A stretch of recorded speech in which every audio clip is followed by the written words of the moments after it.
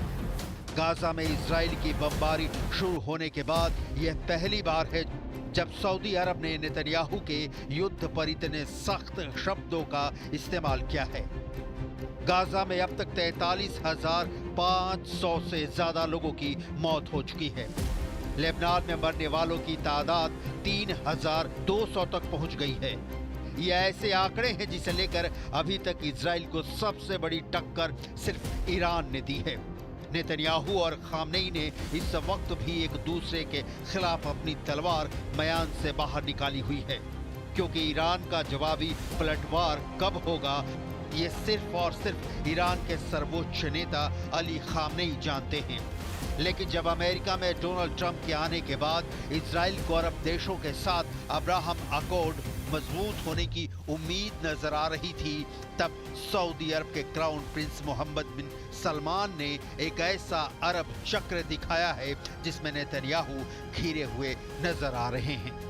ये चक्रव्यूह इजराइल के खिलाफ अरब और इस्लामिक देशों का सबसे बड़ा चक्रव्यूह कहा जा रहा है, जो गाजा और लेबनान पर हो रही बमबारी का बदला लेना चाहता है।